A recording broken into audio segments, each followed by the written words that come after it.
ओम सभी को नमस्ते। ओम का उच्चारण, माइक बंद करिए।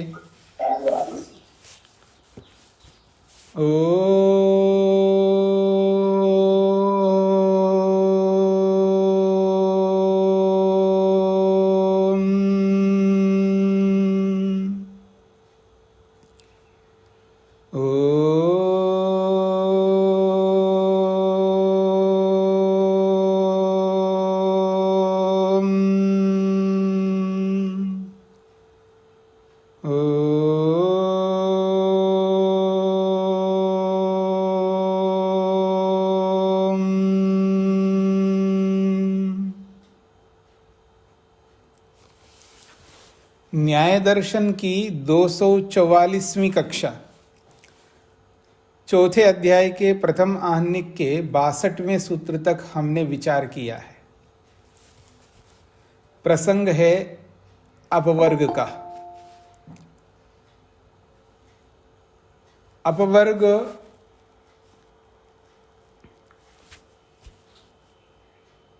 क्यों नहीं हो सकता, यानी अपवर्ग गलत नहीं है, झूठ नहीं है, मुक्ति होती है, अपवर्ग होता है। तो अपवर्ग नहीं हो सकता, क्यों नहीं हो सकता, उसके 3 कारण हेतु दिए हैं। ऋणों का संबंध होने से, क्लेशों का संबंध होने से और कर्मों का संबंध होने से। तो अभी तक हमने जो विचार किया है वो ऋणों का संबंध को लेकर के विचार किया। कितने ऋणों का संबंध हो तो भी मुक्ति मोक्ष अपवर्ग होता है। वो ऋणों का संबंध किसके साथ होता है और किसके साथ नहीं होता है। ऋणों का संबंध यूं तो सभी के साथ होगा, लेकिन ऐसा भी नहीं है कि वो हमेशा बने रहेंगे। उन संबंधों को हम रोक सकते हैं।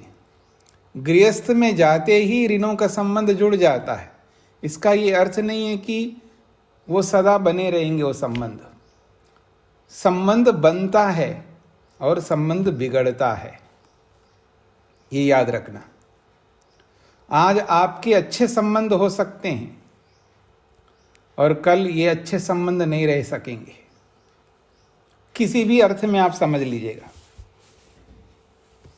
किसी भी अर्थ में आप समझ लीजिएगा, जो आपका सोच जहां तक जा सकता है। जो आज हमारे अच्छे संबंध है कल नहीं होंगे, क्योंकि संबंध बनते हैं तो संबंध बिगड़ते भी हैं। तो ये जो ऋणों का संबंध गृहस्थ के साथ जुड़ते हैं तो ये हमेशा नहीं जुड़े रहेंगे। संयोग जो है वियोग का कारण है और वियोग संयोग का कारण है। ये शाश्वत सिद्धांत हैं और इन सिद्धांतों को जो व्यक्ति समझ लेता है उसको दुख नहीं होता है, उसको पहले से पता होता है। और जिसके बारे में पहले से पता होता है उसको लेकर के वो शोकातुर नहीं रहता, शोकग्रस्त नहीं रहता, चिंताओं से, टेंशन से, डिप्रेशन से, स्ट्रेस से जी नहीं सकता वो, क्योंकि उसका बोध अच्छा है, उसका ज्ञान अच्छा है, उत्कृष्ट है। तो व्यक्ति जब ज्ञानवान बन करके जीता है, विवेकी बन करके जीता है, समझदार बन करके जीता है, उसके जीवन में दुख बहुत कम होंगे। तो आइए ऋणों के संबंध का समाधान पूर्ण रूप से करके अब आगे कहा जा रहा है पृष्ठ संख्या 253 पर, यत् पुनः एतद् क्लेशानुबंधस्य अविच्छेदात् इति। ये जो आपने कहा है, यत् पुनः एतद्, ये जो आपने बात कही थी, क्या? क्लेशानुबंधस्य अविच्छेदात्, क्लेशों का बंधन हमेशा बने रहने के कारण से अपवर्ग तो मिल ही नहीं सकता, ऐसा आपने हेतु दिया है। वो हेतु ठीक नहीं है। क्यों? क्लेशों का संबंध हमेशा नहीं रहता। अभी आपको दिखाते हैं, जैसा कि सुषुप्तस्य स्वप्नादर्शने क्लेश अभावात् अपवर्गः। यहां पर स्पष्ट किया है सुषुप्तस्य, सुषुप्त व्यक्ति को यानी निद्रा में गए हुए व्यक्ति को सुषुप्ति कहते हैं, निद्रा को। और जो कोई भी व्यक्ति रात को सो जाता है,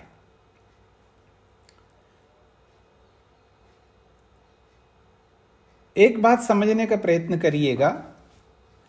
अच्छी नींद जिसको आप कहते हैं, अच्छी नींद, अच्छी नींद आती है अच्छे कर्मों को करने पर। और अच्छे कर्मों को समझने का प्रयत्न करिएगा। अच्छे कर्म का मतलब है धर्मयुक्त कार्यों को करने पर। अब धर्मयुक्त कार्यों को भी समझ लीजिएगा, क्योंकि जब तक विस्तार नहीं होता है, नहीं तो आदमी अंधेरे में रहता है। धर्मयुक्त कार्य का अभिप्राय है जो आश्रम से संबंधित, वर्ण से संबंधित ऋषियों ने जो निर्धारित किया है क्या करना और क्या नहीं करना, और उस धर्मोक्त कार्यों को, शास्त्रोक्त कार्यों को शास्त्र की रीति से, या मैं ये कहूँ प्रमाण पूर्वक जब हम लोग करने लगते हैं तो हमें कोई परेशानी नहीं होती, कोई चिंता नहीं होती है, कोई टेंशन नहीं होता है। दिन भर जो भी कार्य करना है धर्म पूर्वक, नियम पूर्वक, प्रमाण पूर्वक जब हम करते जाएंगे तो प्रमाण पूर्वक ही सोएंगे ना, तो नींद अच्छी आएगी। और जिसको नींद अच्छी नहीं आती है तो समझ लेना हमारे जो कर्म हैं वो धर्मपूर्वक नहीं हो रहे। हाँ, याद रखना, समझने का प्रयत्न करना, व्यापक रूप से समझने का प्रयत्न करना। यदि नींद अच्छी नहीं आ रही है तो समझ लेना मेरे कर्म धर्मपूर्वक नहीं हो रहे हैं, शास्त्रोक्त नहीं हो रहे हैं, नियम पूर्वक नहीं हो रहे हैं, और हमें उनको बदलना होगा। लाख कोशिशें करते रहें कि अच्छी नींद आ जाए। अच्छी नींद कैसी आएगी? अच्छी नींद आती है मन के प्रसन्न होने पर, शांत होने पर, चिंताओं से मुक्त होने पर। और मन शांति नहीं है, अशांत हो रहा है, तो ऐसी स्थिति में अच्छी नींद नहीं आ सकती है। इस बात को समझने का प्रयत्न हम सबको करना है। तो कह रहे सुषुप्तस्य, जो सोया हुआ व्यक्ति है, सुषुप्त व्यक्ति को, सोए हुए व्यक्ति को स्वप्न अदर्शने, स्वप्न ना आते हैं।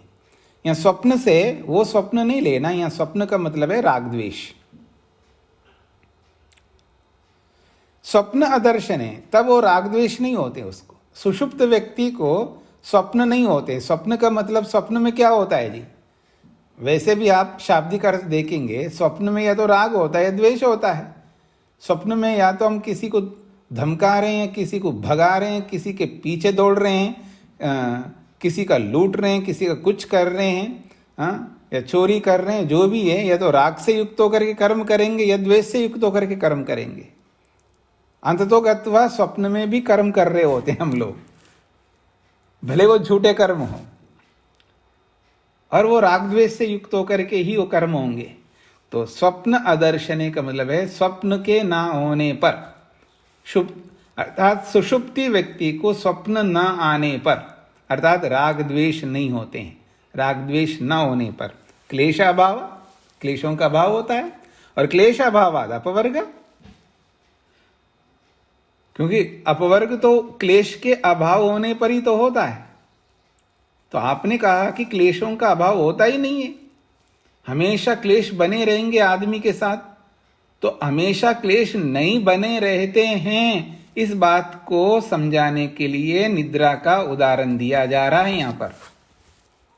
जैसे निद्रा में, नींद में क्लेश नहीं होते हैं, सुकून से आदमी सोता है, वहां राग द्वेष नहीं होता। तो जब सुषुप्ति में क्लेश का अभाव रहता है तो इसका मतलब है हमारे जीवन में कभी ऐसा अवसर आएगा जिस अवसर में क्लेश नहीं रहेंगे, और वो अवसर है विवेक के, वैराग्य के होने पर। और जब विवेक हो जाता है, वैराग्य होता है, तो फिर तो क्लेश ही हट जाएंगे, और क्लेश हट जाएंगे तो मुक्ति, मोक्ष, अपवर्ग तो हो ही जाएगा। तो उस स्थिति को समझाने के लिए ये सुषुप्ति का उदाहरण दिया है। क्योंकि प्रश्नकर्ता कहता है क्लेशों का संबंध कभी विच्छेद नहीं होता है, क्लेशों का संबंध का नाश नहीं होता है, सदा क्लेश साथ जुड़े रहेंगे, यानी सदा क्लेशित करते रहेंगे हमको, ये इसका अभिप्राय है। जागृत अवस्था में आप देखेंगे क्लेश हमको सता रहे होते हैं, या तो राग सताएगा, या द्वेष सताएगा, या मोह सताएगा। तीनों से रहित हम नहीं रह सकते जागृत अवस्था में, याद रखना। आप लाख कोशिश करो, कुछ भी करो, यदि जीवन में वैराग्य नहीं है तो हमें राग पीड़ित करता रहेगा, राग परेशान करता रहेगा, या द्वेष परेशान करता रहेगा, या मोह। इन तीनों में से किसी ना किसी एक से जुड़े रहेंगे वर्तमान में, क्योंकि एक समय एक ही रहेगा जी। या राग रहेगा तो राग के काल में द्वेष नहीं रहता, या द्वेष है तो द्वेष के काल में राग नहीं होता, यदि मोह है तो मोह के काल में राग द्वेष नहीं होंगे। तो हम जागृत काल में राग से, द्वेष से या मोह से किसी एक से लगातार जुड़े रहेंगे।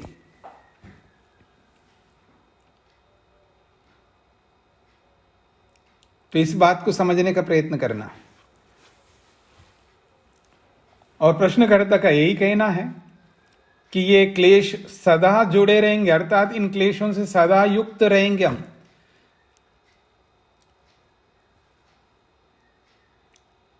क्लेश सदा जुड़े रहेंगे का मतलब है हम कभी, यानी राग रहित, द्वेष रहित, मोह रहित हो ही नहीं सकते हम। जब हो ही नहीं सकते तो अपवर्ग कैसे मिलेगा, ये प्रश्नकर्ता का कहना है। तो सिद्धांति कहते हैं नहीं, राग द्वेष और मोह रहित हो सकते हम, क्लेश रहित हो सकते हैं। कब?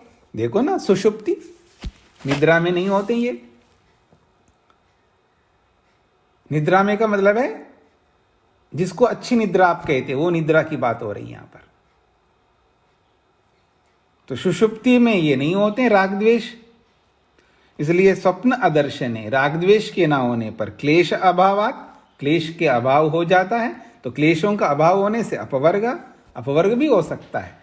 जैसे सुषुप्ति अवस्था में क्लेशों का अभाव होता है, ठीक उसी स्थिति में वैराग्य की स्थिति में भी क्लेशों का अभाव होता है। और जब वैराग्य हो जाए तो क्लेशों का अभाव हो जाएगा, क्लेशों का अभाव हो जाएगा तो अपवर्ग की सिद्धि कर रहे हैं यहां पर। यथा सुषुप्तस्य खलु स्वप्न अदर्शने, जैसे सुषुप्त व्यक्ति को स्वप्न अदर्शने, स्वप्न के ना आने पर, अर्थात रागानुबंध, राग का संबंध, सुख दुख का अनुबंधश्च, और सुख दुख का अनुबंध, सुख दुख का संबंध विच्छिद्यते, हट जाता है। राग से सुख, राग से दुख ये होते ही नहीं है। राग से भी सुख होता है, राग से भी दुख होता है, ये सब रहेंगे नहीं, ये विच्छिन्न हो जाएंगे। तथा अपवर्गे अपीति, उसी प्रकार अपवर्ग में भी हो सकता है। जब सुषुप्ति में ये हो रहा है तो अपवर्ग में होने में क्या दिक्कत है। एतश्च ब्रह्मविदो मुक्तस्य आत्मनो रूपम उदाहरन्ति इति। एतश्च, इस बात को, ब्रह्मविदः, जो ब्रह्म को जानने वाले ब्रह्मवेत्ता लोग होते हैं, मुक्तस्य आत्मन, मुक्तात्मा का ये स्वरूप इसी प्रकार से उदाहरण देते हैं। किस प्रकार से? जब उनको विवेक होता है, वैराग्य होता है, तो उनके जीवन में राग द्वेष नहीं होते हैं। और जब राग द्वेष नहीं होंगे तो विद्या होगी, और विद्या से अविद्या हटती है, अविद्या के हटने पर अपवर्ग हो जाता है। ये जो पीछे का प्रसंग बताया है उसके साथ जोड़ दिया है इन्होंने। तो इस तरह ये स्पष्ट किया है कि सदा क्लेशों का संबंध रहता है, ऐसा प्रश्नकर्ता का जो कथन था, ये असिद्ध हो गया है कि सुषुप्ति अवस्था में क्लेशों का संबंध नहीं रहता। जब सुषुप्ति में नहीं रह सकता है तो अपवर्ग की स्थिति में कैसे रहेगा? इसलिए अपवर्ग की प्राप्ति होती है, अपवर्ग होता है, ये कहना चाहते हैं। हाँ जी, शेखर जी।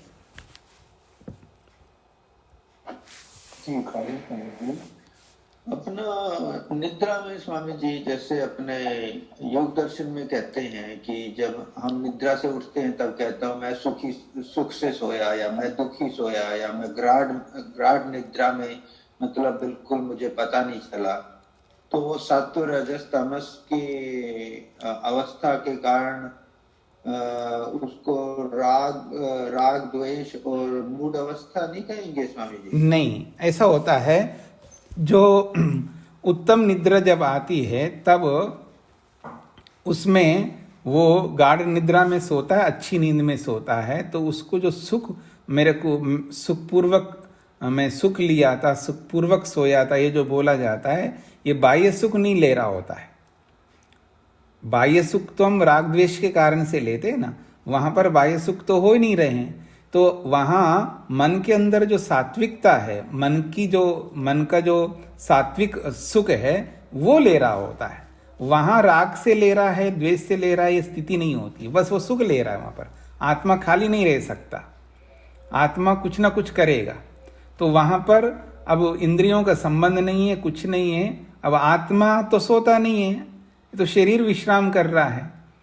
अब आत्मा खाली कैसे बैठेगा? मन तो जागृत है, मन तो जागृत है, मन नहीं सोता है। इंद्रियां सो रही, इंद्रियां थक गई है, मन जो है वो काम कर रहा होता है। मन रुकने का, मन तभी रुकता है जब निरुद्ध अवस्था आती है, और निरुद्ध अवस्था भी अपने आप नहीं आती, हमें लाना पड़ता है, आत्मा को लाना पड़ता है। यानी मन को ऐसी स्थिति में हमको लाना होता है जिससे वो रुक जाए, काम करना बंद कर दे। वो ऐसा बंद नहीं करेगा मन तो निरंतर काम करता है। भगवान ने ऐसा यंत्र बनाया है मन को, वो निरंतर काम करता है, जागृत हो, सुषुप्ति हो, चाहे किसी भी स्थिति में हो। उनको रोकने के दो ही काम है, या तो निरुद्ध अवस्था में या बेहोश करो। जैसे कोमा में कोई चला जाए तो मन काम नहीं करता वहां पर, या किसी को बेहोश कर दे तब मन नहीं काम कर रहा होता है। जागृत अवस्था में या शरीर के साथ आत्मा जुड़ा हुआ है, जिसको बेहोश नहीं किया है, वो मन खाली नहीं रह सकता, सोते समय भी नहीं रह सकता। इसलिए सोते समय वहां सुख ले रहा होता है सात्विकता से। अगर थोड़ा सा नींद में इधर उधर हो जाए तो फिर राजसिक हो जाता है, अर्थात रजोगुण के कारण से दुख ले रहा होता है। और ज्यादा बेखबर होता है वो, तब तमोगुण से वो मोही बन करके वहां पर बेखबर होकर के वहां सो रहा होता है। यानी वहां आत्मा मोह में लग जाता है। वहां आत्मा कह रहा हूं, मन, वहां पर मन जो है मोह में जुड़ जाता है, तो उसको मोही बन जा करके उसको भ्रम सा रहता है, उसको खबर नहीं रखता है, अज्ञानता की गहरी स्थिति में चला जाता है। तब भी वहां मन तम में लगा हुआ रहता है, और वो नहीं है तो रज में लगा हुआ होता है। यानी मन का जो रजोगुण का प्रभाव उस पर आता है, यानी रजोगुण बढ़ जाता है तो मन उस रजोगुण से युक्त होता है, तो दुखी हो रहा होता है वहां पर, यानी दुख ले रहा होता है। और ऐसे ही जब सात्विकता अधिक उभरी हुई रहती है तो वहां पर मन सत्वगुण से सुख ले रहा होता है। तो ये स्थिति वो स्वाभाविक है, वहां राग द्वेष का प्रसंग नहीं है वहां पर। इसलिए वहां पर यह बात कही है कि वहां राग द्वेष नहीं होते सुषुप्ति में। राग द्वेष तो स्वप्न अवस्था में वहां अनियंत्रित स्थिति में होते हैं, अथवा जागृत अवस्था में होते हैं। जो गहरी जो सुषुप्ति कहते हैं जिसको, उसमें राग द्वेष नहीं होते हैं। इसलिए उपनिषदकार ने भी वही बात स्वीकार की है, और वेदांत दर्शनकार ने भी यही बात स्वीकार किया है कि समाधि सुषुप्ति में ब्रह्म जैसा, यानी एक रूपता बताइए वहां पर।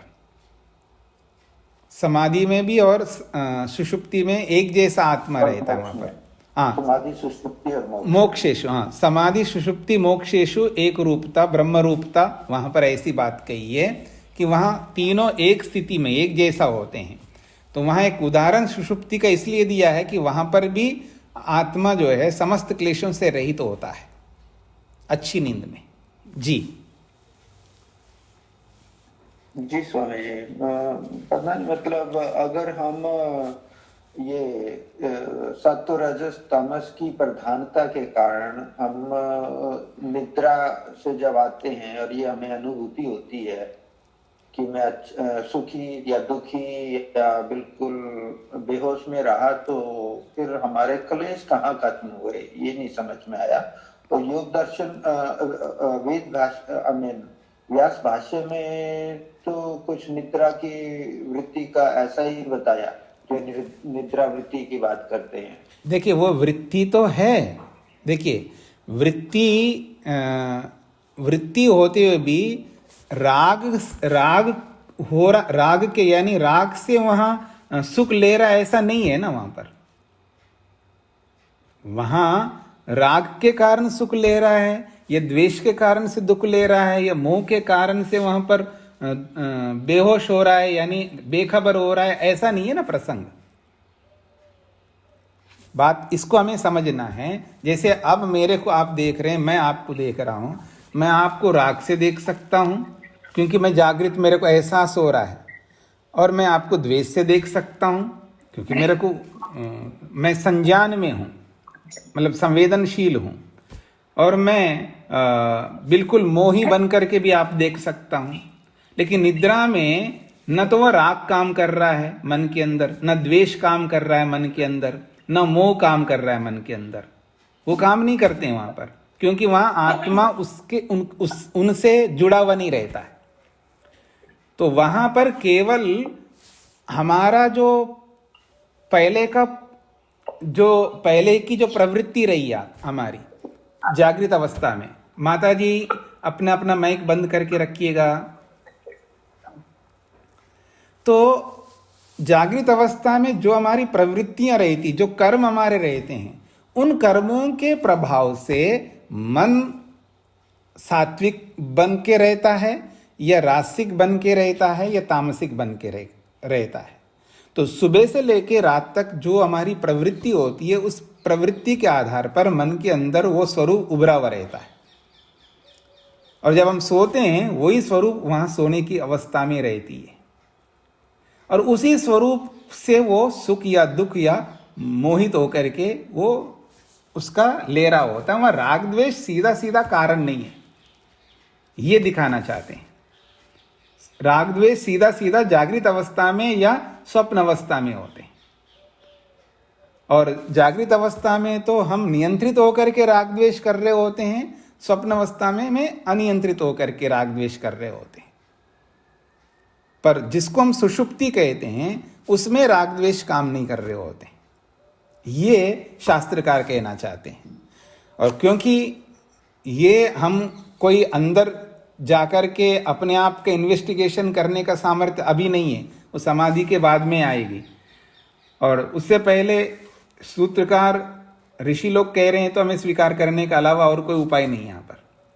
हाँ, अगर इसमें कोई प्रश्न आपको उपस्थित हो रहा है तो उसका समाधान करने का प्रयत्न करेंगे, क्योंकि यहाँ पर यही कहा जा रहा है कि सुषुप्त अवस्था में राग द्वेष हम नहीं करते हैं। सीधा सीधा कोई राग द्वेष करने का अवसर ही नहीं है वहाँ पर, क्योंकि वहाँ आलंबन नहीं है। इस बात को समझना है।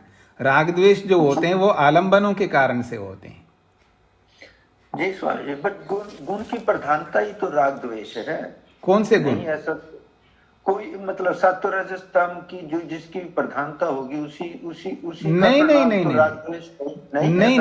नहीं, वो तो सत्वरस्तम तो अपने स्वाभाविक रूप है उनका। सत्व का सत्व रूप है, रज का रज रूप है, और तम का तम रूप है, और उन्हीं से मन बना है, वो तो है ही। लेकिन मन के अंदर वो जो सत्व स्वरूप है वो उभरा हुआ रहता है, और उसको उभरा हुआ रखने का कारक हम लोग हैं, यानी हमारी प्रवृत्ति है, हमारे कर्म है। जैसे मैं आपको मोटा उदाहरण देता हूं। देखिएगा, जैसे मोबाइल है, लैपटॉप है, जो भी हमारे पास जो इंस्ट्रूमेंट्स हैं, डिवाइसेस, तो मान लीजिए कोई ऐसा डिवाइस होता है जो ज़्यादा गर्म होने वाला हो, तो उनको हमको कहाँ रखना होता है?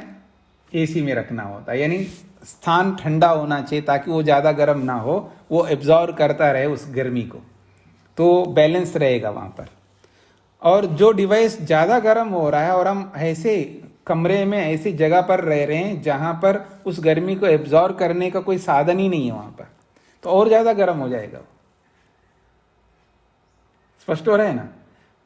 तो अब हम ऐसा माहौल उसको दे रहे हैं कि वो गर्म ना रहे, यानी उसको बैलेंस रखने का माहौल दे रहे हैं हम उस डिवाइस को, तो वो गर्म नहीं होगा, तो वो शांत रहेगा। अब शांत रहेगा तो शांत अवस्था का जो प्रभाव मन पर पड़ेगा वही रहेगा।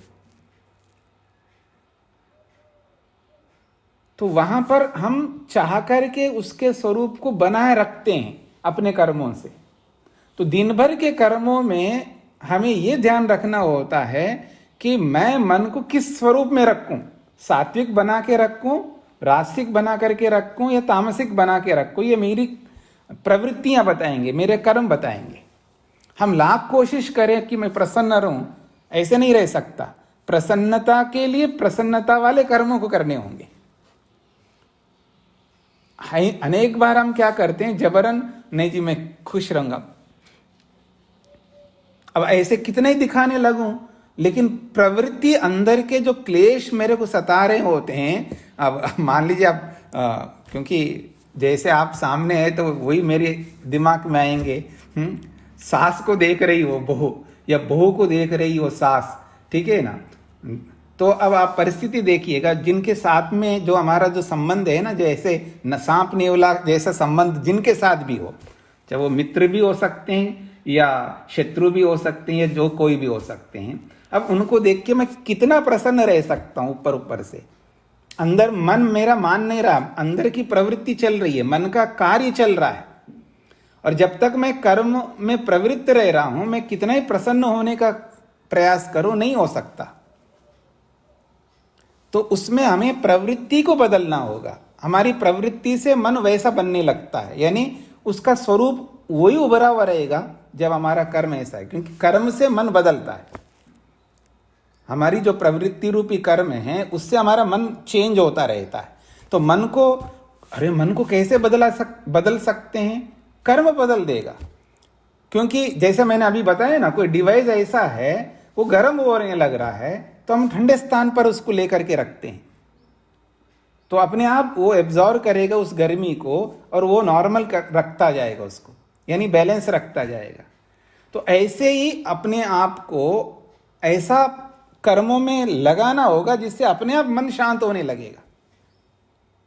चाहे वो मानसिक कर्म हो, चाहे वाचनिक कर्म हो या शारीरिक कर्म हो, तीनों कर्मों में से कोई ना कोई ऐसे कर्म हमको करते रहना होगा मन को शांत रखने का, उसको सात्विक बना के रखने का। ऐसा कोई गुट्टी नहीं है, ऐसा कोई दवाई नहीं है, कोई टैबलेट नहीं है, कोई सिरप नहीं है कि ये खा लो जी और हम सात्विक हो जाएंगे। वो कर्म ही सात्विक बनाएंगे मन को। ये समझने का प्रयत्न करना, कर्म। जी जी स्वामी जी जी। तो आगे बढ़ते हैं। तो ये समाधान पूरा कर दिया है, संक्षेप से समाधान कर दी यहां पर कि क्लेशों का संबंध सदा बने रहेंगे, इसलिए अपवर्ग नहीं हो सकता। ये जो कथन किया था प्रश्नकर्ता ने, उसका समाधान सिद्धांती ने किया। ऐसा नहीं, सदा क्लेशों का संबंध नहीं रह सकता। जैसे कि सोने की अवस्था, निद्रा की अवस्था, निद्रा में क्लेश नहीं रहते हैं। जब निद्रा में नहीं रह सकते हैं तो अपवर्ग की स्थिति आ जाए तब भी नहीं रहेंगे। ये दिखा करके सिद्ध किया है। अब तीसरा जो कारण उसने बताया था प्रवृत्ति का, प्रवृत्ति अनुबंधात, यद्यपि प्रवृत्ति अनुबंधात इति, प्रवृत्ति होने के कारण से अपवर्ग नहीं हो सकता, क्योंकि हमेशा प्रवृत्ति, हमेशा हम कर्म करते रहते हैं और वो कर्म राग द्वेष से युक्त होकर के होते हैं। तो प्रवृत्ति तो हमारी रुकती नहीं है, कर्मों का रुकना हो नहीं सकता। तो प्रवृत्ति का अनुबंध, प्रवृत्ति का संबंध सदा बने रहने के कारण से अपवर्ग नहीं हो सकता। वो ये कहना चाहता है। तो उसका समाधान सिद्धांती कहते हैं ना, ये आपका कहना उचित नहीं है। क्यों? हीन क्लेशस्य न प्रवृत्ति ही, जिसके क्लेश समाप्त हो जाते उसकी प्रवृत्ति होती नहीं है। हाँ, ये याद रखना, जिसके क्लेश नहीं होते हैं उसकी प्रवृत्ति नहीं होती है। प्रवृत्ति किसके लिए होती है? प्रतिसंधानाय प्रवृत्ति ही, प्रतिसंधान के लिए प्रवृत्ति होती है। प्रतिसंधान का अर्थ होता है पुनर्जन्म। ये याद रखना, हमारी जो भी प्रवृत्ति होती है वो पुनर्जन्म के लिए होती है। अच्छा फल जो है वो अगले जन्म में मिलेंगे, याद रखना। जो वर्तमान में जो भी हम कर्म कर रहे हैं, इस बात को समझने का प्रयत्न करना। ये अगर समझ में आ जाएंगे ना, हमारा सारा अधर्म नष्ट हो जाएगा, यानी हम अधर्म नहीं करेंगे। देखो जी, इतना सारे गलत लोग हैं, वो बढ़ते जा रहे हैं, इतना पाप कर रहे हैं। अगर भगवान हैं तो उनको कोई क्यों नहीं रोकता, और उन पाप कर्मों का फल क्यों नहीं देता? अगर भगवान है तो इतना गलत कर्म कर रहे हैं, उनको फल मिलना चाहिए ताकि उनके पाप कर्म बंद हो जाए। और हम क्या समझते हैं, वर्तमान में जो हम कर्म कर रहे हैं उन कर्मों का फल वर्तमान में मिल जाए। ऐसा नहीं होता है। वर्तमान में किए जाने वाले कर्मों का फल अगले जन्म में मिलेंगे, ये समझने का प्रयत्न करना। और जो इसी जन्म में मिल रहा है ऐसा जो हमको लगता है, वो वास्तव में कर्मों का फल नहीं होता, वो कर्मों का प्रभाव होता है या कर्मों का परिणाम होता है। कोई होता है जो इसी जन्म में मिलता है, वो बहुत कम होते हैं।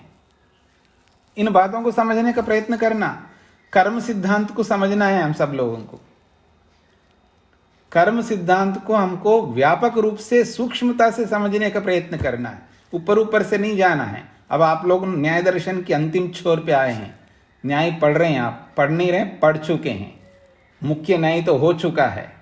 हाँ, याद रखना, अब तो बस उपसंहार की ओर चल रहे हम लोग। इसलिए ऐसे आंख मीच करके कोई भी बात स्वीकार नहीं कर सकते, और जितना सुना उतना ही सुन करके इतिश्री नहीं कर सकते। दिमाग चलाना होगा, हुआ लानी होगी, तर्क लाना होगा, प्रमाणों का उपस्थापन करना होगा, प्रमाणों की झड़ियां लगानी होगी, आपको प्रमाण पूर्वक सोच चलाना होगा। इन सब बातों को समझने का प्रयत्न करना है।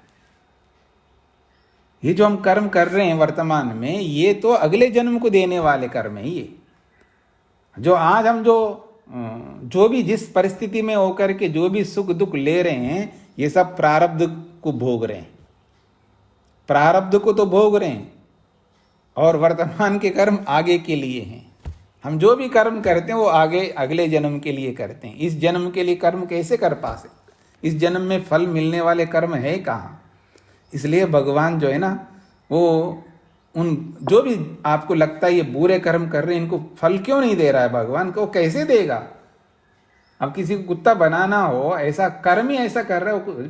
उदाहरण दूं मैं, आपको समझ में आएगा कि आदमी उल्टी करता है, मतलब मैं ये जी हाथ जोड़ता हूं मैं आपके सामने, मैं ये कभी नहीं करूंगा, फिर दोबारा वही कर्म करता है। वो छोड़ करके वापस वही पकड़ता रहता है। अब उसको कुत्ता बनाना है, ऐसा आदमी को कुत्ता ही बनाएगा भगवान। यानी कुत्ता भी यही कर्म करता है। आज हम जिस प्रकार के वैरायटी के कर्म करते हैं, वो समझ लेना अलग अलग योनि के कर्म है। वो ये समझने का प्रयत्न करना, थोड़ा सोचिएगा। कर्मफल सिद्धांत को समझने का बहुत रोचक ये विषय है, कर्मफल सिद्धांत। ये जो हम लोग कर्म करते हैं ना, अलग अलग प्रकार के जैसे भी कर्म करते हैं, सबके अपने अपने स्वभाव बने हुए हैं। सबके जो है अपने अपने नेचर है ना, अपने अपने स्वभाव, अपनी अपनी आदतें हैं। अपनी अपनी आदतों से हम बहुत मजबूर होते हैं। लाख कोशिशें कर लो, अपनी आदत को छोड़ता नहीं है, पकड़ के रखता है वो। तो हम जो आज जिस प्रकार के कर्म कर रहे होते हैं, वो कर्म किसी न किसी योनि के साथ जुड़ा हुआ रहता है। ये योनियां इतनी जो है ऐसी नहीं आई ना। और हम जो भी कर्म कर रहे हैं वो मनुष्य शरीर में रह करके ही कर्म कर रहे हैं, और उन्हीं कर्मों का फल वो योनियां हैं। ये समझ करके चलिएगा। इसलिए सोच समझ करके हमको कर्म करने होंगे। ऐसा आंख मूंद करके कुछ भी कर नहीं सकते हम लोग, क्योंकि कुछ भी करेंगे वो कुछ भी किसी योनि में जाने वाला है वो कर्म, याद रखना। जो हमारे कर्म हैं वो किसी न को किसी योनि से संबंधित कर्म होता है। जो हमारे स्वभाव, हमारी आदतें, जो भी हमारी प्रवृत्तियां हैं वो किसी न किसी योनि से संबंधित प्रवृत्ति होगी वो, अर्थात उस योनि को देने वाली का प्रवृत्ति होगी, कर्म होगा वो। इसलिए कर्म को ध्यान में रख करके हमको चलना पड़ता है। तो यहां पर कहा जा रहा है कि जो वर्तमान में हम कर्म कर रहे होते हैं वो प्रतिसंधान के लिए होता है। प्रतिसंधान का मतलब है अगले जन्म को देने वाला, अगले जन्म के लिए कर्म कर रहे होते हैं। ये यहां यही समझाना चाहते हैं सूत्रकार। हीन क्लेशस्य न प्रवृत्ति, जिसके क्लेश समाप्त होते उसकी प्रवृत्ति नहीं होती है, वो तो निवृत्ति की ओर जा रहा होता है, वो मोक्ष की ओर जा रहा होता है। जिसके क्लेश नहीं होते हैं वो मोक्ष के लिए जा रहा होता है। इसलिए कहते हैं हीन क्लेशस्य न प्रवृत्ति, हीन क्लेश वाले की प्रवृत्ति नहीं होती है। फिर प्रवृत्ति किसकी होती है? प्रतिसंधानाय, प्रतिसंधान के लिए, अगले जन्म के लिए होती है। यह सूत्रार्थ है। अब इसका भाष्य समझने का प्रयत्न करिएगा। हाँ जी, विशाल जी को क्या पूछना है? नमस्ते स्वामी जी। स्वामी जी, तो मन कब प्रसन्न रहता है? क्योंकि मन तो हमेशा फिर प्रवृत्ति रहता है और प्रवृत्ति में तो प्रसन्न रह नहीं सकता। हाँ, आप फिर बोलिए, क्या कहना चाह रहे हैं? तो मन कब प्रसन्न रहता है? क्योंकि सुषुप्ति में, मोक्ष में या समाधि में, ये तो तीन चीज बताई आपने। सुख का अनुभव होता है सात्विक, तो मन प्रसन्न हो सकता है, लेकिन उसके अलावा तो प्रवृत्ति ही रहता है पूरा दिन। हाँ, वो जो हमारी प्रवृत्ति जो हमारी रहती है, उस प्रवृत्ति को भी हमें इस रूप में देखना है। देखिएगा, प्रवृत्ति में अंतर होता है।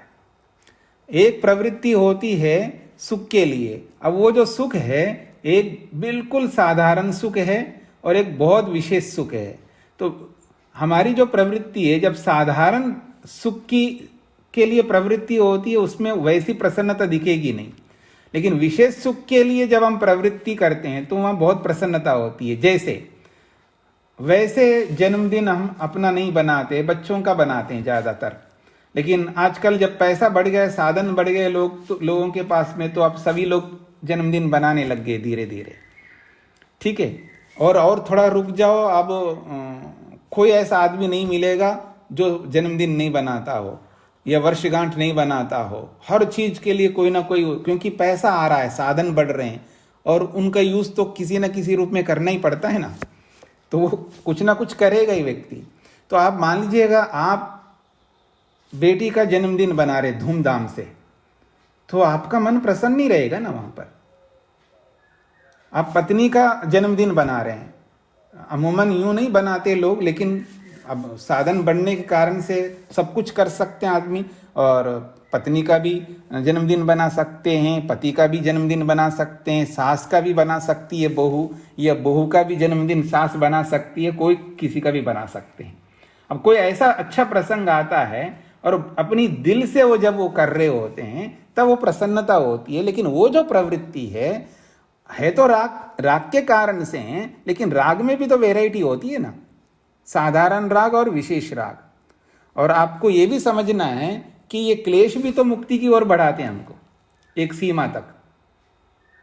वृत्तयः पंचतयः क्लिष्टा क्लिष्टाः, वृत्तियां 5 प्रकार की है, क्लिष्ट वाली भी और अक्लिष्ट वाली भी है। तो अक्लिष्ट वाली जो वृत्तियां हैं वो मुक्ति की ओर बढ़ाते हैं। तो इस रूप में यहां पर हमको समझना है। तो रागों में भी अच्छा राग जो है मन की प्रसन्नता को बढ़ाता है, ऐसा समझ लीजिएगा। विशाल जी, समाधान हो रहा है?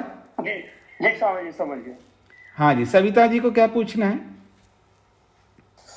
प्रणाम स्वामी जी। जी स्वामी जी, जैसे अभी आप कह रहे थे कि जो भी हम कर्म इस जन्म में करते हैं वो अगले जन्म के लिए होते हैं जी। तो पर कभी कभी व्यवहार में देखा जाता है कि किसी को हमने कुछ समय पहले जैसे उसके साथ व्यवहार किया होता है या कुछ बोला होता है, तो थोड़े समय के बाद उसका परिणाम हमारे सामने भी आ जाता है। हाँ, तो वो ऐसा है ना, क्योंकि कोई ऐसा भी कर्म हो सकता है जो इसी जन्म, मैंने कहा कि कुछ ऐसे भी कर्म होते हैं जो इसी जन्म में मिलते हैं, लेकिन वो बहुत कम होते हैं। तो कोई कोई कर्म ऐसा हो सकता है जो इसी जन्म में मिल जाएगा। इसका ये अर्थ नहीं होगा कि हर कर्म का फल इसी जन्म में मिलेगा और हर कर्म का फल अगले जन्म में मिलेगा, ऐसा भी नहीं होता है। लेकिन वो हमें देखना होता है अधिकांश जो कर्म हम इस जन्म में कर रहे हैं वो अगले जन्म के लिए होते हैं। एक सामान्य नियम बताया मैंने जी। तो आइए आगे बढ़ते हैं। सूत्रार्थ ये कहता है कि हीन क्लेशस्य न प्रवृत्ति। हीन क्लेश का मतलब है जिसके जीवन में क्लेश नहीं होते हैं वो प्रवृत्ति नहीं होती है। प्रवृत्ति का मतलब है राग द्वेष वाली प्रवृत्ति नहीं होती है, इसका यह अर्थ होगा। उसकी जो प्रवृत्ति होती है वो राग द्वेष वाली प्रवृत्ति नहीं होती। निष्काम प्रवृत्ति तो रहेगी उसकी, पर वो प्रवृत्ति के अंतर्गत आती नहीं है। निष्काम से जो कर्म करते हैं वो प्रवृत्ति के, इस प्रवृत्ति जो है ये पारिभाषिक शब्द है। जो निष्काम कर्म लोग जो करते हैं वो प्रवृत्ति के अंतर्गत नहीं आते, वो इससे अलग है वो।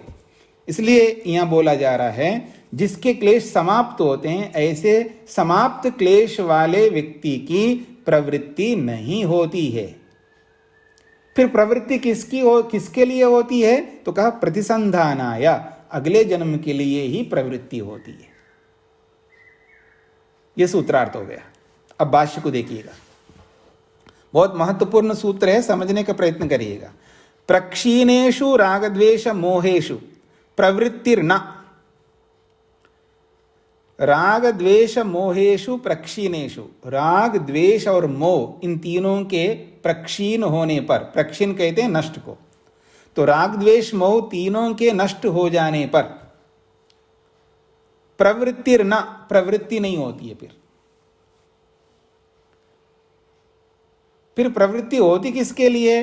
प्रतिसंधानाया, अगले जन्म के लिए होती है। अब ये प्रतिसंधान क्या होता है इसको समझा रहे, देखिएगा। प्रतिसंधिस्तु पूर्वजन्म निवृत्तो पुनर्जन्मा। प्रतिसंधि जो है, ये प्रतिसंधि क्या चीज है? तो कहते हैं पूर्वजन्म निवृत्तो, वर्तमान जन्म के हट जाना, और पुनर्जन्म, अगले जन्म का होना, यही प्रतिसंधान है, यही प्रतिसंध है। तो इसके लिए हमारी प्रवृत्ति होती है, अर्थात पुनर्जन्म के लिए हम कर्म करते हैं। हमारे जो कर्म हैं वो पुनर्जन्म के लिए होते हैं, अर्थात प्रतिसंधान के लिए होते हैं। और प्रतिसंधि का अर्थ ही प्रतिसंधि को प्रतिसंधानाया, क्योंकि चतुर्थी विभक्ति में प्रतिसंधानाया ऐसा बनता है। प्रतिसंधि के लिए अर्थात पुनर्जन्म के लिए प्रवृत्ति होती है। तो ये मेरी बात नहीं हो रही ना, ये शास्त्र की बात हो रही है। मैं नहीं कह रहा हूं, मेरा कोई सिद्धांत नहीं स्थापित है कि बाबा जी ये मानते हैं कि हम जो भी कर्म करते हैं अगले जन्म के लिए करते हैं, इस जन्म के लिए होते ही नहीं है, ऐसा बोला है। मैंने कुछ नहीं बोला है, यहाँ जो लिखा है उसी की व्याख्या कर रहा हूं। मैं कौन हो सकता हूं मैं अपनी बात कह सकूं? मेरे पास कोई बात होती है तभी तो कहूंगा, मेरे पास तो कोई बात नहीं है। जो भी बातें हैं यहाँ पर सब ऋषियों की है। तो प्रतिसंधि जो है वो क्या है? तो उसके लिए समाधान कर रहे हैं, पूर्व जन्म निवृत्तो, पहले जन्म के हट जाना होता है, और पुनर्जन्म, अगले जन्म का होना होता है। तो उसके लिए उसी को प्रतिसंधि कहते हैं, और उसी प्रतिसंधि के लिए उसको प्रतिसंधानाय शब्द से बोला है। और ये जो प्रतिसंधि क्यों होती है हमको, अर्थात हम प्रवृत्ति क्यों करते हैं, तो उसके पीछे कारण तच्च तृष्णा कारितम, ये तो तृष्णा के कारण से है, क्योंकि हमारे मन के अंदर बहुत सारी तृष्णा भरी हुई है। हम इसी तृष्णा से प्रेरित होकर के पुनर्जन्म के लिए कर्म करने लगते हैं। हमें समझ में नहीं आता है, लाख कोशिश करके बताओ, समझाओ, ऐसा मत करो, पर आके जाके वही करता है। जिसके लिए मना किया जाता है हम वही करने लगते हैं, क्योंकि हमारी बहुत तमन्ना है, अभिलाषा है, आकांक्षा है बार बार जन्म लेने की। क्यों जी? क्योंकि कामना, हमारी तृष्णा जो है उसी के लिए भरी हुई हमारे मन में, तो जो है वही करेंगे ना। इसलिए मैं कहा करता हूं कि बहुत कुछ हमारे अंदर तृष्णा है, इसको रोकने का एक ही उपाय है, तृष्णा के विरुद्ध तृष्णा को पैदा करना, जिसको कहते हैं ईश्वरेशना। ईश्वर की तृष्णा बनानी होगी हमें, और वही इस तृष्णा को रोक सकती है। इसके अतिरिक्त और कोई कारण नहीं है। स्पष्ट हो रहा है जी? अब देखिएगा, आगे कहा जा रहा है तस्याम प्रहीणायाम पूर्व जन्म अभावे जन्मांतर अभावः अप्रतिसंधानम अपवर्गः। बड़ी अच्छी, बहुत अच्छी बात कही जा रही।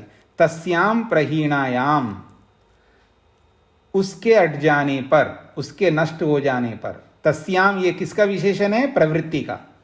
प्रवृत्ति स्त्रीलिंग में है, तो तस्याम प्रहीणायाम, उस प्रवृत्ति के नष्ट हो जाने पर, पूर्व जन्म अभावे, और वर्तमान का जन्म, पूर्व जन्म का मतलब है वर्तमान का जन्म न रहने पर, अर्थात इस शरीर के छूट जाने पर, जन्मांतर अभावा, अगले जन्म का अभाव होता है, अर्थात अगला जन्म नहीं होगा। यही प्रतिसंधान है, अप्रतिसंधानम, इसी को अप्रतिसंधान कहते हैं। और ये अप्रतिसंधान ही अपवर्ग कहलाता है। जब प्रवृत्ति नहीं रही है तो अगला जन्म नहीं होगा। जब अगला जन्म नहीं होगा तो उसको अप्रतिसंधान कहते हैं। प्रतिसंधान का मतलब है जुड़ना, यानी वर्तमान के कर्म अगले जन्म के साथ जुड़ते हैं। तो ये जुड़ना रूपी प्रतिसंधान है, ये नहीं होगा, वहां अप्रतिसंधान होगा, अर्थात ये जुड़ेगा नहीं, अगले के साथ जुड़ेगा नहीं। जो अगले के साथ जुड़ेगा नहीं तो वो मुक्ति में जाएगा। तो हमारी प्रवृत्ति ऐसी नहीं होनी चाहिए। अब इसी प्रवृत्ति को हमें रोकना होगा। तो प्रश्नकर्ता अब इसके आगे समझने का प्रयत्न करिएगा। बहुत सारे लोग भ्रांति में रहते हैं, तो यहाँ ऋषि लोग क्या कहना चाहते हैं इसको समझने का प्रयत्न करिए। आगे जो 3 पंक्तियां पढ़ने जा रहे हैं, 3 तो नहीं है, मुख्य रूप से 2 पंक्तियां हैं, लेकिन एक तीसरी पंक्ति थोड़ी सी है। वो कहता है अगर ऐसा है, हाँ मधु जी को क्या पूछना है?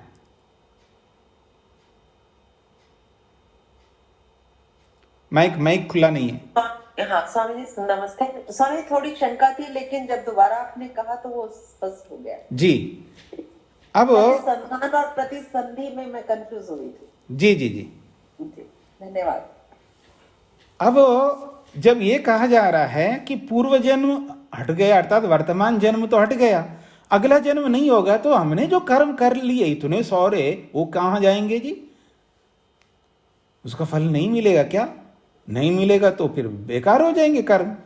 ये प्रश्न सामने उपस्थित होता है, इसको ध्यान में रख करके कर रहे हैं। कर्म वैफल्य प्रसंग इति चेत, अगर अपवर्ग हो जाएगा तो जो अपवर्ग से पहले इतने सारे कर्म हमने किए हैं, इतनी सारी प्रवृत्ति हमारी हुई है, तो कर्म वैफल्य प्रसंग, कर्म जो हमने कर रखे हैं उसका फल तो समाप्त हो जाएगा, उनका फल ही नहीं मिलेगा हमको।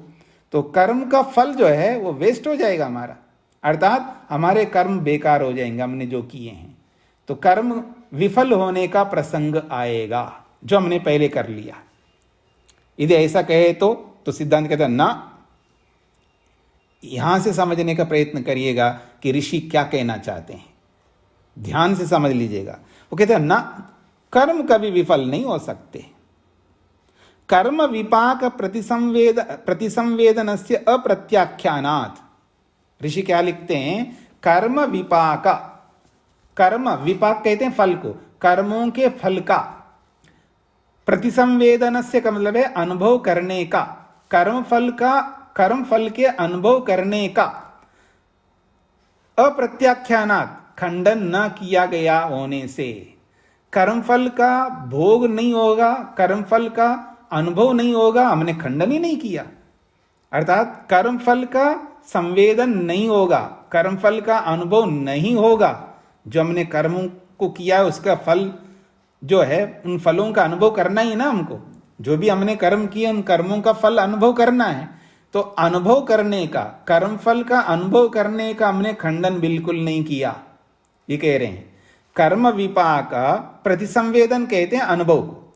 तो कर्म फल के प्रतिसंवेदन के अर्थात अनुभव के, अनुभूति के, अप्रत्याख्यानात्, प्रत्याख्यान कहते हैं खंडन को और अप्रत्याख्यान कहते हैं अखंडन, यानी खंडन ना होने से। तो कर्म फल का अनुभव करने का खंडन न किया गया होने से, हमने खंडन नहीं किया कि कर्मों का फल का अनुभव नहीं होता है आत्मा को, कर्म के फलों का अनुभव अवश्य होता है आत्मा को, उसका खंडन हमने किया ही नहीं है। फिर हमने क्या किया है जी? कहते हैं पूर्व जन्म निवृत्तो पुनर्जन्म न भवति इति उच्यते। बस हम केवल इतना कहना चाह रहे हैं, पहले वाला जन्म हट जाने पर पुनर्जन्म नहीं होता है, बस इतना ही बोला है हमने। कर्म का फल नहीं मिलता है, कर्मों का फल का अनुभव आत्मा नहीं करता है, उसका खंडन हमने नहीं किया है। अब वो कह रहे हैं, देखिएगा, न तो कर्म विपाक प्रतिसंवेदनम प्रत्याख्यायते, उसको और स्पष्टीकरण कर रहे हैं। कर्म विपाक प्रतिसंवेदनम, कर्म फल का अनुभव को न प्रत्याख्यायते, हमने खंडन नहीं किया उसका। फिर उन फलों का अनुभव कब होगा जी?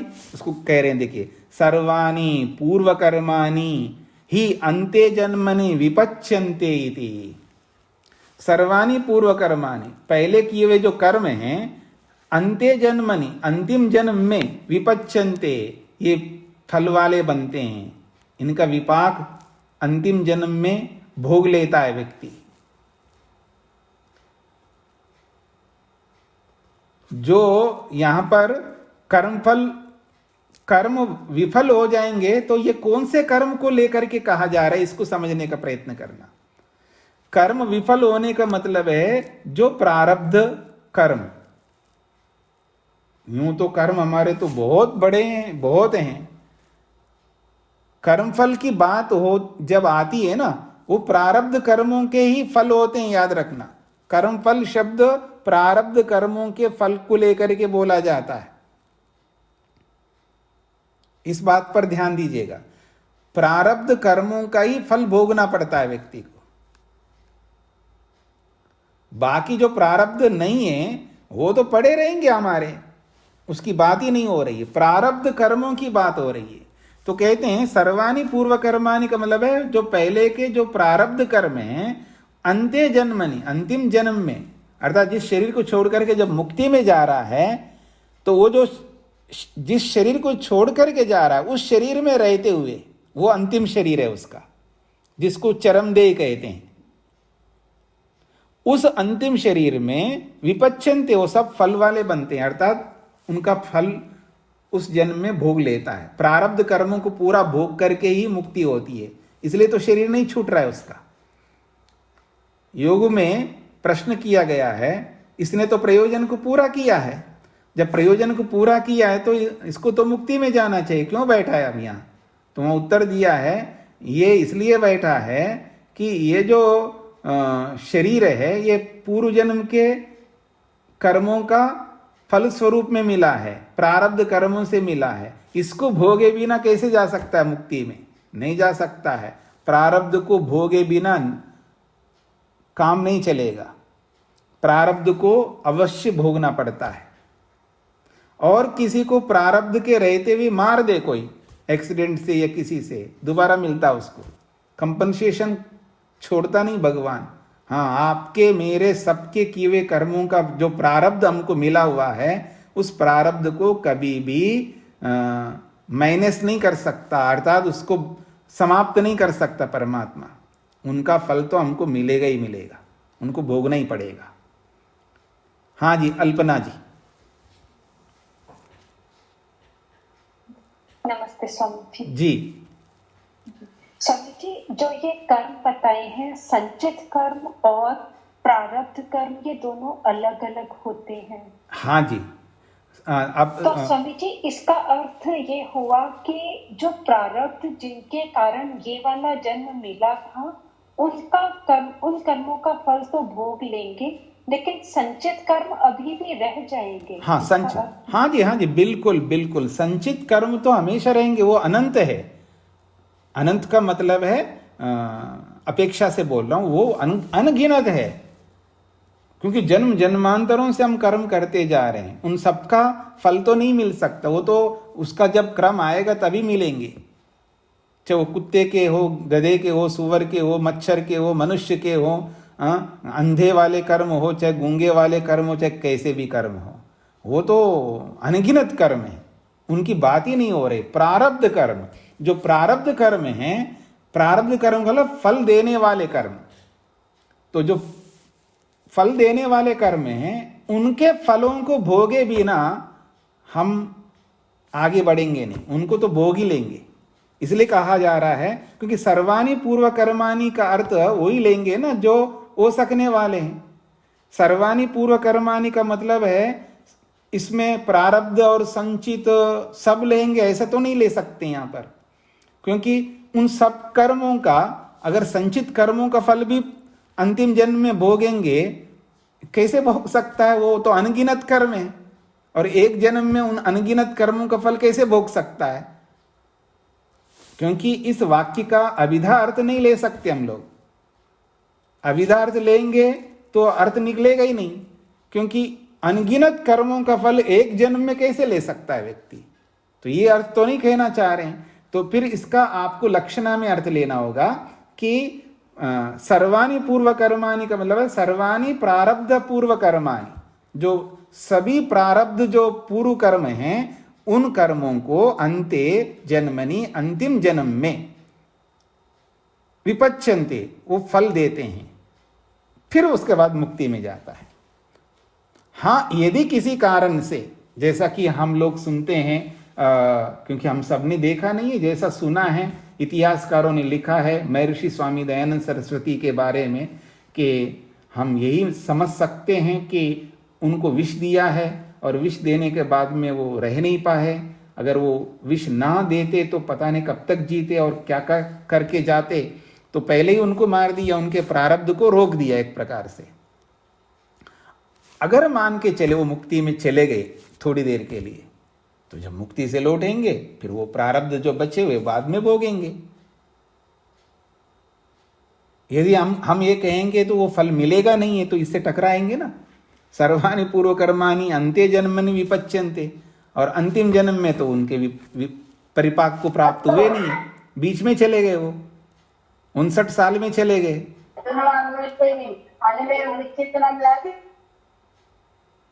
हाँ जी, अपना माइक बंद करके रखिएगा बाकी लोग। तो इस दृष्टिकोण से हम देखेंगे तो हो सकने योग्य अर्थ ही करना होगा ना। हर वाक्य का हम अभिधा नहीं कर सकते, हर वाक्य का लक्षण नहीं कर सकते, हर वाक्य का अर्थ हम व्यंजना में नहीं कर सकते। प्रसंग के अनुसार ही हमको अर्थ करने होते हैं। तो इन सारी बातों को समझते हुए चलते हैं तो प्रारब्ध जो कर्म हैं उनको भोग करके जाते हैं। इसलिए प्रयोजन के पूरा होने के बाद में भी शरीर में रहता है और दुखी हो रहा होता है गुणवृत्ति विरोध दुख से। उन सुख दुख आगे बोलेंगे, आगे ये भी बोलेंगे कि अगले सूत्र में आएगा, हाँ 68वें सूत्र में, इस हानिक के अंतिम सूत्र में ये भी कहेंगे सुख दुख को तो उनको भोगना ही पड़ता है, भले उसके अविद्या आदि द्वेष यानी अविद्या आदि क्लेश हो या ना हो, अपवर्ग की योग्यता मिल गई हो या ना मिली हो, तो भी उसको सुख दुख तो भोगने पड़ेंगे, क्योंकि ये सुख दुख जो भोगे जा रहे वो पिछले जन्म के फल है ये। और वर्तमान में जो हमने जो नेक कर्म करके हमने वैराग्य को प्राप्त किया ये तो मुक्ति को देंगे, अथवा हमने मुक्ति वाले कर्म नहीं किए तो अगले जन्म को देने वाले कर्म होंगे ये। इसी जन्म में वो वर्तमान यानी क्रियमान कर्मों का फल इसी जन्म में मिलेगा ऐसा सिद्धांत नहीं है। 3 प्रकार के कर्म होते हैं, एक तो संचित कर्म, एक प्रारब्ध कर्म और एक क्रियमान कर्म। संचित कर्म का मतलब है जन्म जन्मांतरों के कर्म हमने बहुत कर रखे हैं, वो संचित कर्म कहलाते हैं। और प्रारब्ध कर्म वो होते हैं जो हमको जो जैसे आज हम इस शरीर में हैं ये प्रारब्ध कर्म कहलाते हैं, अर्थात आज जो हम सुख दुख ले रहे हैं ये हमारे प्रारब्ध कर्मों का फल है, ये जो इस जन्म में हमको मिल रहे हैं ये प्रारब्ध कर्म कहते हैं। और इस जन्म में रहते हुए जो हम कर्म आज कर रहे हैं, नहीं जैसे आप सुनने का कर्म कर रहे हैं, तो ये सुनने का कर्म का फल ये क्रियमान कर्म है, ये वर्तमान में जो हम कर रहे हैं इन कर्मों का फल हमको अगले जन्म में मिलेंगे ऐसा। हाँ जी अनिल जी। स्वामी जी, इसका अर्थ ये हुआ कि स्वामी दयानंद सरस्वती जी के जो प्रारब्ध रह गए थे अब वो संचित में चले गए। हाँ जी, हाँ जी, संचित में चले गए ऐसा नहीं कह करके हम ये भी कह सकते हैं कि वो प्रारब्ध के रूप में रहेंगे, तो जब दोबारा लौट के आएंगे तो वो प्रारब्ध को कहीं डाल देते हैं बीच में। जैसे आपने न्याय दर्शन में, अपने योग दर्शन में पढ़ा है कि जाति आयुर्भोगा वाले में कि बीच बीच में भी वो कुछ ऐसे सुख दुख हमको देते रहते हैं। वो इसी तरह के कैटेगरी के कर्म होते हैं किसी ना किसी के, जो बीच बीच में देना पड़ता है। वो सामान्य नियम से हट करके ना वो कर्म, तो ऐसे बीच बीच में हमको देते हैं भगवान। अब वो भगवान का अपना नियम है कि कौन से का कर्म दे रहे हैं, लेकिन प्रारब्ध में भी प्रारब्ध बहुत अच्छा मिला हुआ है, और उस बहुत अच्छे प्रारब्ध के बीच में भी ऐसा दुख दे देते हैं भगवान।